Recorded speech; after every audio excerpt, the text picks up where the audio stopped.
عقدة من لساني يفقه قولي.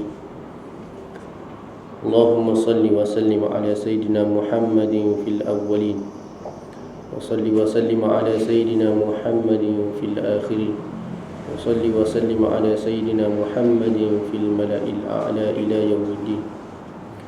اللهم اخرجنا من ظلمات الوهم وأكرمنا بنور الفهم، وافتح علينا بمعرفة العلم وسهل لنا أبواب فضلك، واتمن لنا نورنا يا أرحم الراحمين. نوينا التعلم والتعليم وتذكر وتذكير والنفع والانتفاع والإفادة والاستفادة والحث على التمسك بكتاب الله وسنة رسوله صلى الله عليه وسلم، الدعاء إلى الهدى والدلالة على الخير، ابتغاء وجه الله ومرضاته وقربه وثوابه. رب اشرح لنا صدورنا ويسر لنا أمورنا واحلل عقدة من ألسنتنا يفقه أقوالنا. رب يسر ولا تعسر، رب تمم الخير. وصلى الله على سيدنا محمد وعلى آله وصحبه وسلم. Alhamdulillah, syukur kepada Allah Subhanahu wa taala. Dan limpah Allah Subhanahu wa taala kita dapat lagi meneruskan ibadat kita kepada Allah Subhanahu wa taala. Juga dengan limpah kurniaan Allah Subhanahu wa taala kita dapat menyambung lagi bacaan ataupun pengajian kitab kita ini. Mudah-mudahan Allah Subhanahu wa taala memberkati dan juga memberi kita istiqamah dalam kita melakukan ibadat kita kepada Allah Subhanahu wa taala. Amin ya rabbal alamin.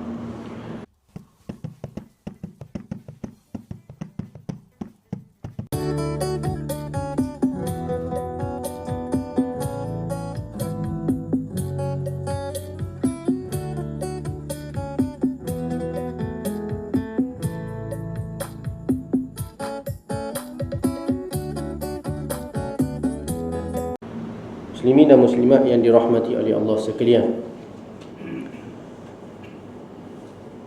Qala muallifu rahimahullahu ta'ala wa nafa'ana bi ulumihi fid daraini amin ya rabbal alamin. Kita sambung lagi dalam muka surat 9.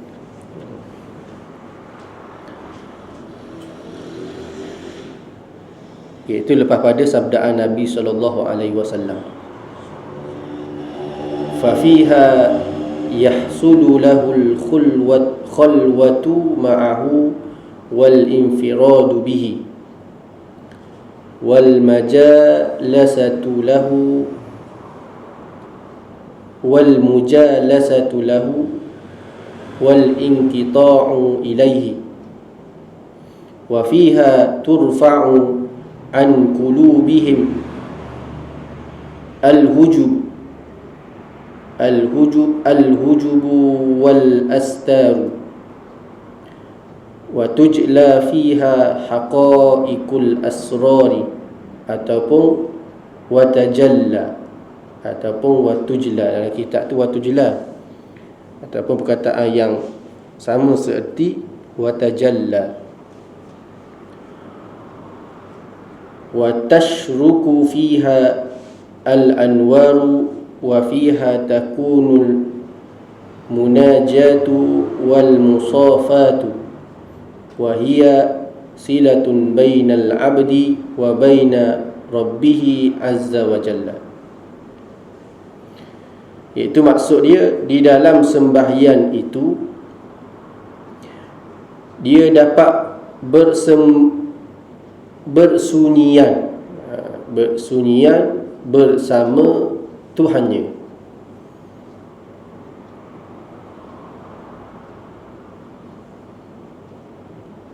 Kalau dalam matan tu fa fiha yahsulu lahul khalwatu ma'ahu, tu sampai situ. Di dalam sembahyang itu dia dapat bersunyian bersama Tuhannya. Sama seerti bersunyian ataupun bersendirian. Maknanya masa kita sembahyang tu, kita dengan Allah Ta'ala. Kita dengan Allah Ta'ala, bukan kita dengan kawan kita.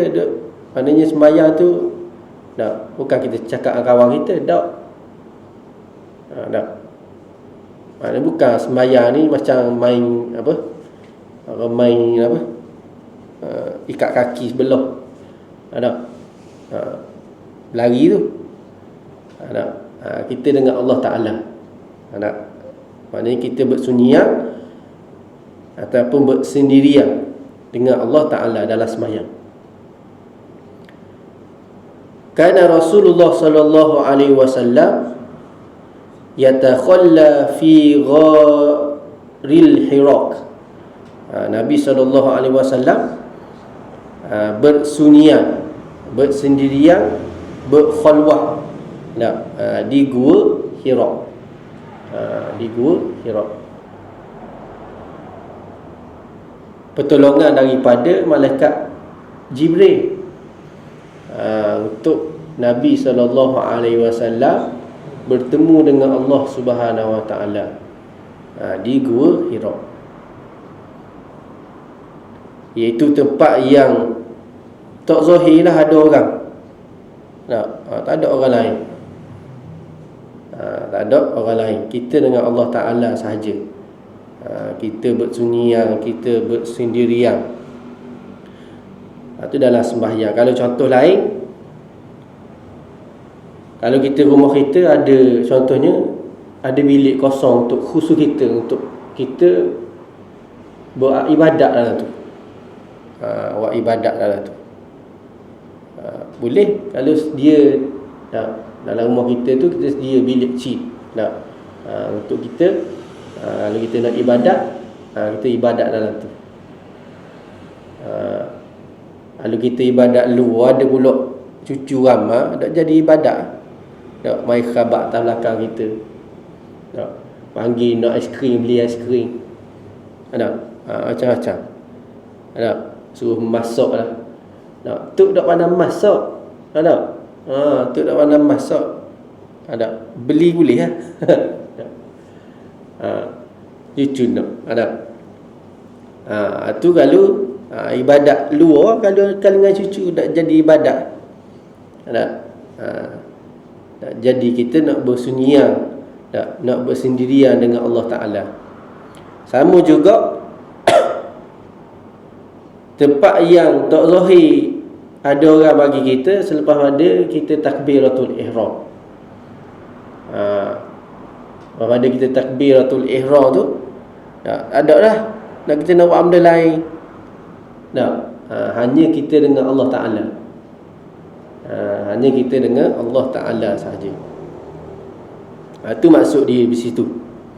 Kita bersunyian ataupun bersendirian dengan Allah Ta'ala. Mengasingkan diri serta bersekedudukan dengannya, dengan Allah Ta'ala. Kita mengasingkan diri serta bersekedudukan dengan Allah Ta'ala. Kita mengasingkan diri ni, kita kosongkan diri kita daripada makhluk. Kita kosongkan diri kita daripada makhluk. Bukan maksud kalau dalam mata tu wal inqita' wal mujalasatu lahu wal inqita'u ilaihi. Kalau kita tukar contohnya wal inqita'u anhu, kita putus dengan Allah Ta'ala. Kita putus dengan Allah Ta'ala.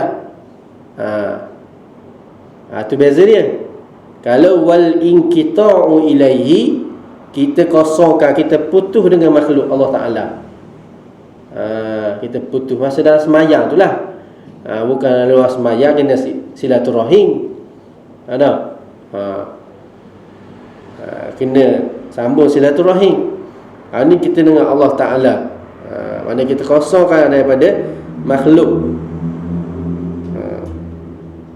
Serta bersekedudukan dengan Allah Ta'ala.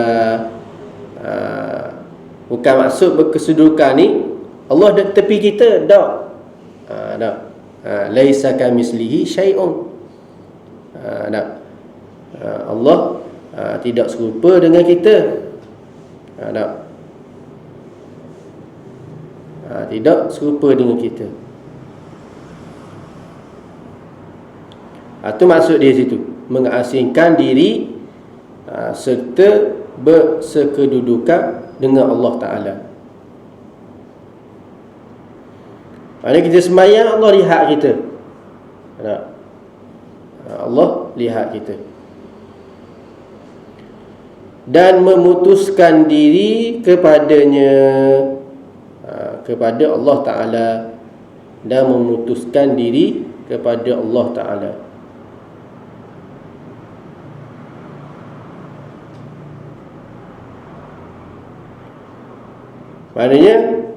Maksudnya di sini selain daripada Tuhan, selain daripada Allah Ta'ala, letak tepi belaka. Contohnya, kita boleh nampak sini, iaitu kita memutuskan diri kepada Allah Ta'ala ni, kita menyerahkan diri kepada Allah Ta'ala. Contohnya, kalau dengar azan, dengar azan, tinggal dulu perkara-perkara lain. Sebab dalam azan pun sebut hayya 'alas solah. Masa azan, masa untuk bila azan. Allah maknanya Tok Bilal panggil kita untuk sembahyang dengan tugasan. Tok Bilal sebenarnya Allah Ta'ala yang panggil kita untuk kita sembahyang dan untuk kita menuju kepada kejayaan. Contoh kita boleh nampak sinilah yang kita memutuskan diri kita hanya kepada Allah Subhanahu Wa Ta'ala. Mana kerja-kerja lain tu tepi dulu, sembahyang dulu hak penting. Sembahyang dulu hak utama. Sembahyang dulu hak utama. Sambung lagi. Di dalamnya, di dalam sembahyang, segala dinding dan tabir yang menyelubungi hati-hati mereka diangkat ataupun dibuang. Mana segala tabir ataupun dinding-dinding yang menyelubungi dalam hati-hati kita ini diangkat, dibuang.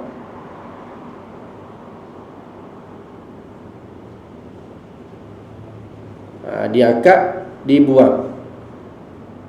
Dengan maksud kita dengan Allah Ta'ala ini, kita dengan Allah Ta'ala sahaja ada hijab. Ada hijab. Sebab itulah secara zahir, hijab zahir, kita nak nampak Allah Ta'ala. Allah Subhanahu Wa Ta'ala yang nampak kita. Segala perbuatan yang kita buat, segala yang ada dalam hati-hati kita, termasuk secara zahir dan juga secara batin. Allah Subhanahu Wa Ta'ala tahu apa sahaja yang menyelubungi dalam hati kita. Itu secara hijab zahir. Secara hijab batin pula, secara hijab batin pula, hati kita tidak ingat kepada Allah Ta'ala.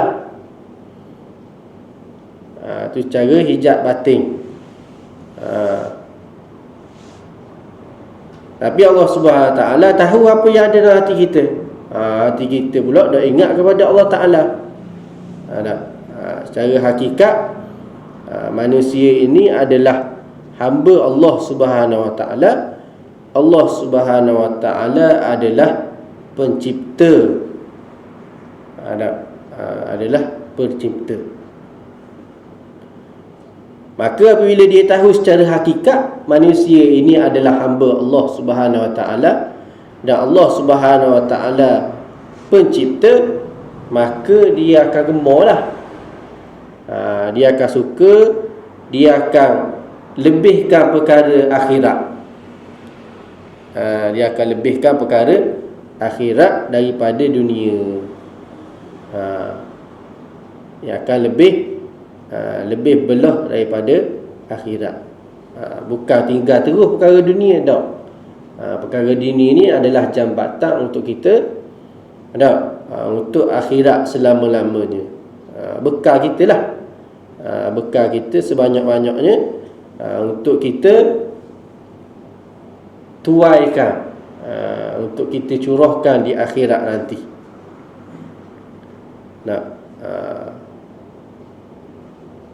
Itu maksudnya segala dinding dan tabir yang menyelubungi hati-hati mereka akan dibuang. Sambung lagi, dan terdedah padanya sembahyang segala hakikat dan rahsia. Dan terdedah, ternampak padanya pada sembahyang itu segala hakikat dan rahsia.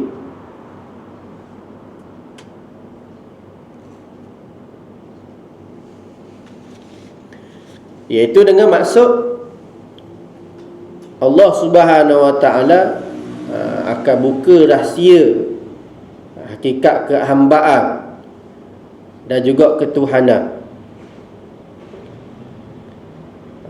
bila seseorang tu sembahyang. Sebab itulah orang yang dapat rahsia dan juga hakikat ini,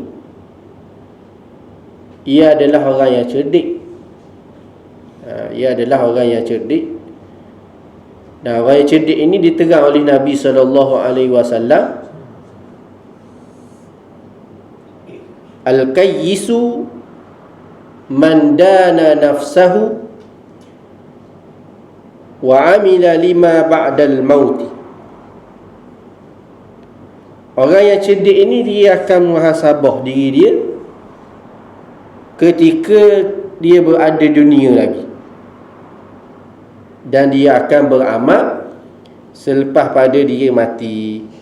Dia akan bawa faedah lah ketika berada di negeri akhirat. Tu terdedah padanya segala hakikat dan rahsia. Di atas dunia ni dah muhasabah dah dia akan diri dia ketika berada dunia dan beramal selepas pada dia mati. Sama juga hadis Nabi SAW, hasibu anfusakum qabla an tuhasabu. Bermuhasabahlah kamu sebelum kamu dihitung kelak. Sebelum kamu dihitung kelak. Dan sambung lagi pada hadis tu, timbanglah amalan kamu sebelum ia ditimbangkan kelak. Maknanya hitung jugalah amalan kita. Kita hitung amalan kita tiap hari, banyak kat arah baik ke, banyak kat arah buruk. Kita timbang, kita hitung. Dan timbanglah diri kamu sebelum amalan kamu ditimbang. Sesungguhnya lebih mudah akan untuk dihisap pada hari esok, pada hari kiamat, apabila kamu hisap diri kamu hari ini.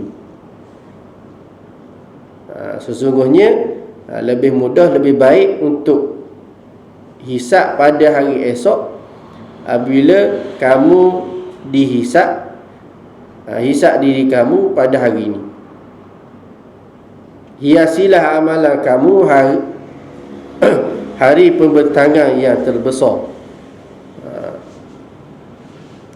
Pada hari itu kamu semua dihadapkan oleh Allah Subhanahu Wa Taala untuk dihitungkan amalan. Untuk dihitungkan amalan. Tidak ada sesuatu pun yang tersembunyi. Maknanya kita tidak boleh sembunyi dah pada masa tu. Tak boleh sembunyi dah. Daripada perkara-perkara yang kamu nak sembunyikan. Ini termasuk hadis ni, yauma idzin tu'radu la tukhfa minkum khafiyah. Suratul Haqqah ayat 18. Maknanya bila kita dihitung amal kita, perkara-perkara yang sembunyi tak boleh dah sembunyi dah. Tak boleh sembunyi dah.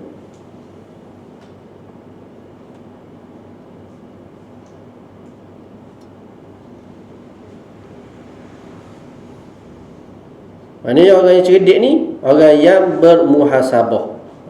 Orang yang bermuhasabah diri dia ketika berada di atas dunia lagi. Bukan orang cerdik ni maksud orang yang kasyah dak. Orang yang kasyah ni kasyah dunia ni boleh scan orang. Tak. Bukan tu. Tak. Boleh scan orang-orang kasyah ni. Tak. Boleh scan orang ni baik ke buruk. Tak. Bukan tu maksud dia. Orang yang cerdik ni yang terdedah padanya sembahyang segala hakikat dan rahsia, iaitu orang yang cerdik ni dia muhasabah diri dia ketika berada di atas dunia dan terpancar padanya pada sembahyang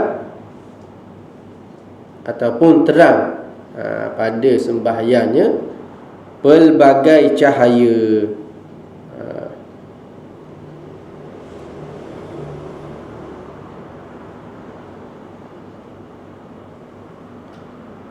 Pada sembahyang seseorang tu lah, pada sembahyang seseorang tu segala cahaya. Dengan maksud dalam sembahyang itu Allah Subhanahu Wa Taala berikan cahaya. Allah Subhanahu Wa Taala berikan cahaya. Ada orang mukmin, dia akan bercahaya pada hari akhirat. Dalam sembahyang pun Allah Subhanahu Wa Taala berikan cahaya, berikan nur. Dan pada hari akhirat juga Allah Subhanahu Wa Taala akan beri cahaya. Bahkan bukan setakat pada di akhirat lagi, di atas dunia dah Allah Subhanahu Wa Taala dah tunjukkan. Dah boleh nampak dah pada seseorang tu, dia ni yang kuat sembahyang, yang kuat sembahyang. Contohnya tengok pada muka dah. Tengok pada muka seseorang tu pun dah boleh beza dah.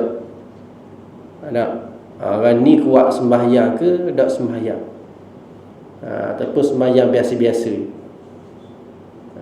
Sembahyang biasa-biasa.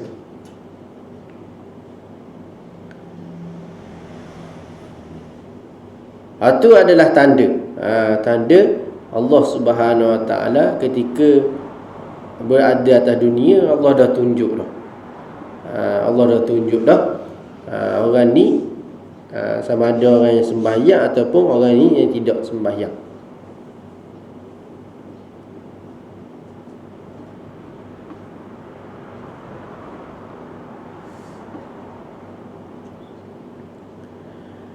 Dan padanya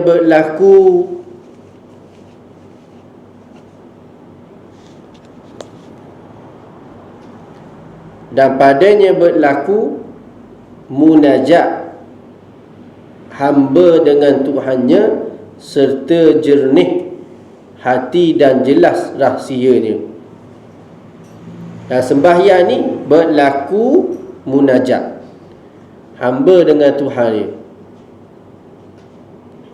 iaitu sembahyang ni hamba dia bermunajat, berbisik, berdoa dengan Tuhannya serta jernih hati, dalam keadaan jernih hati dan jelas rahsianya.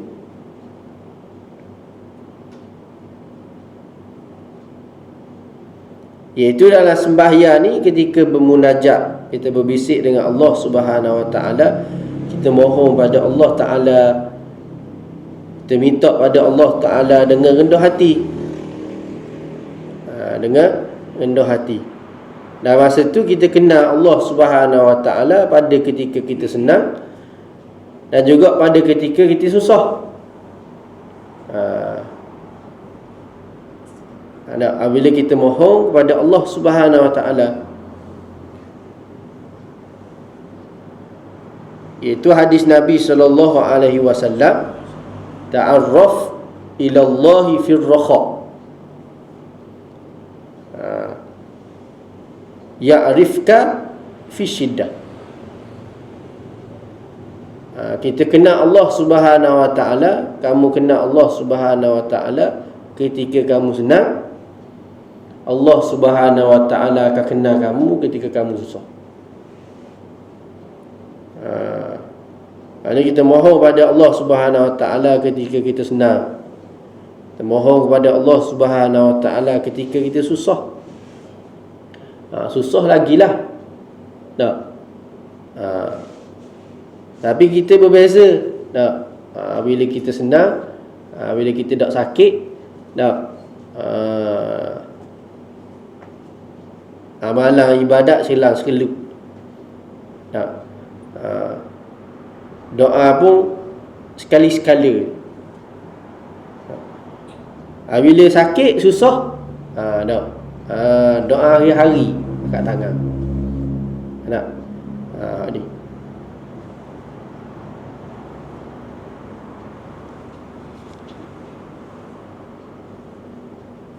muslimin dan muslimat yang dirahmati oleh Allah sekalian.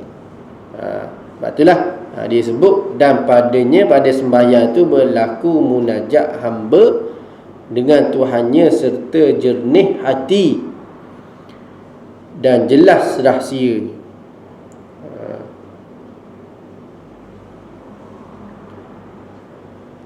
Dengan maksud jernih hati, hok baik, tak? Nampak baik lah. Hok buruk, nampak buruk. Hok baik, nampak baik. Hok buruk, nampak buruk. Seperti contohnya kita doa dalam doa kita, supaya Allah Subhanahu Wa Taala tunjukkan kepada kita akan kebenaran. Allahumma arinal haqqa haqqa warzuqna ittiba'ah, wa arinal batila batilan warzuqna ijtinabah. Ya Allah, tunjukkanlah kepada aku, tunjukkanlah kepada kami akan kebenaran, dan rezekilah kepada kami, untuk kita mengikutinya, untuk kami mengikutinya. Warzuqna tiba'ah. Kemudian sambung lagi, wa arinal batila batila, dan tunjuklah kepada kami akan kebatilan. Maknanya hak kebenaran tunjuk kepada kita, supaya kita boleh ikut kebenaran tersebut. Dan kita minta dengan Allah Subhanahu Wa Taala tunjuk secara jelas kebatilan, supaya kita dapat menjauhi akan kebatilan tersebut. Baru hati kita akan jernih dan jelas rahsianya, jelas rahsianya. Nah, kita tengok zaman ni tak bahaya. Tak, zaman ni kita boleh tengok zaman AI. Tak, baru ni saya ada tengok dalam, biasalah ni tak. Tak, macam-macam tu bit kat TikTok.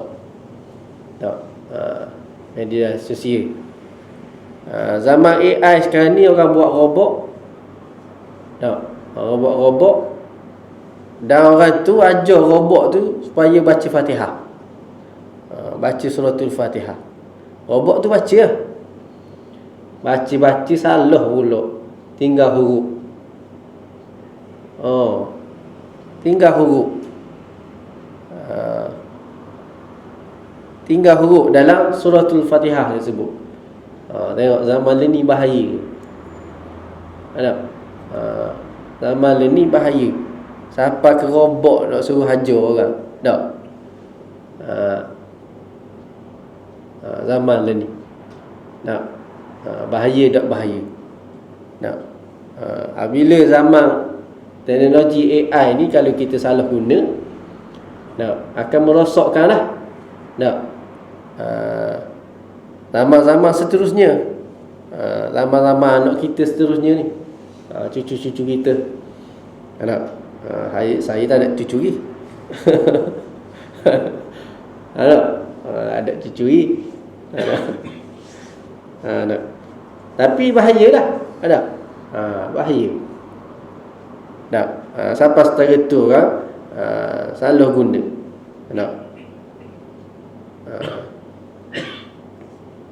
Dan tak mustahil akan dibuang kerja. Guna robot je. Guna robot je untuk akak makanan, untuk kerja. Tak pakai orang dah, tak pakai pekerja dah, pakai robot je.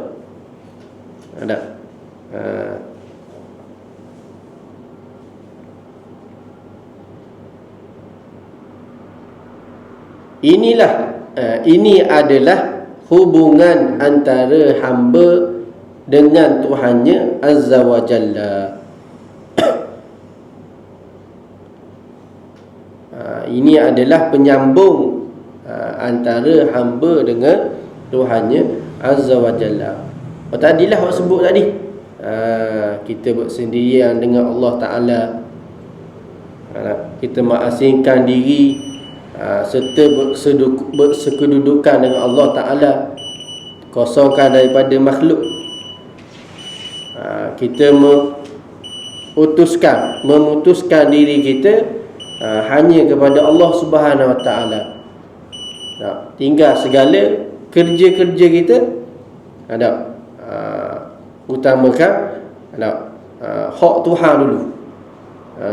Utamakan hak Tuhan dulu daripada hak makhluk. Hak makhluk tidak boleh bawa bekah. Hak Tuhan ada jaminan dia.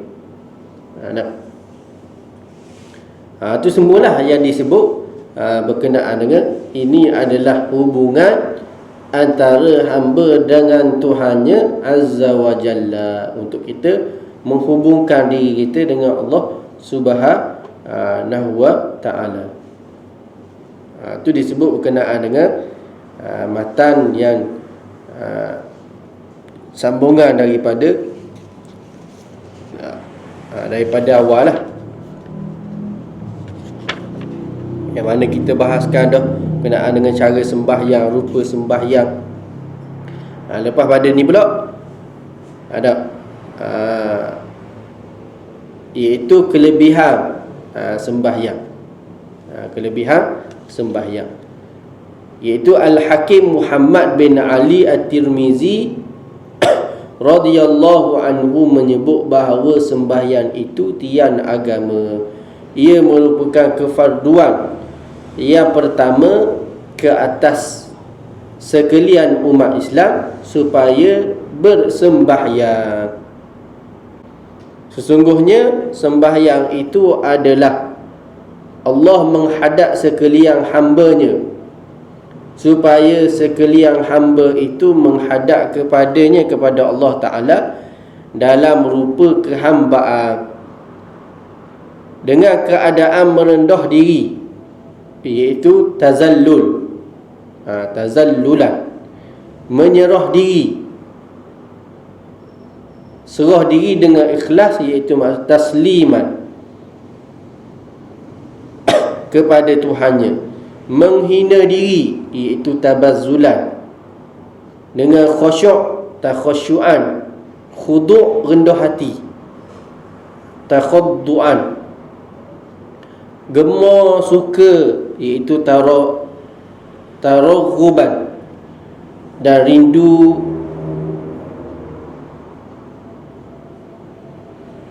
dendam. Rindu dendam, maknanya sangat rindu pada Allah Ta'ala, sangat rindu pada Allah Ta'ala, tamalluqan, wallahu ta'ala wa a'lam. Itu disebut berkenaan dengan kelebihan sembahyang. kita sebut tadi berkenaan dengan rupa sembahyang. Rupa sembahyang. Untuk kita hubungkan dengan Allah Subhanahu Wa Taala, dan akan kita bicarakan selepas pada ini, iaitu kelebihan sembahyang. Wallahu ta'ala wa'ala. A'udzu billahi minasyaitonir rajim. Bismillahirrahmanirrahim. Allahumma 'allimna ma yanfa'una wa fa'na bima 'allamtana. Rabbana zidna ilma. Wa sallallahu ala sayyidina Muhammadin wa ala alihi wa sahbihi wa sallam. Walhamdulillahi rabbil alamin.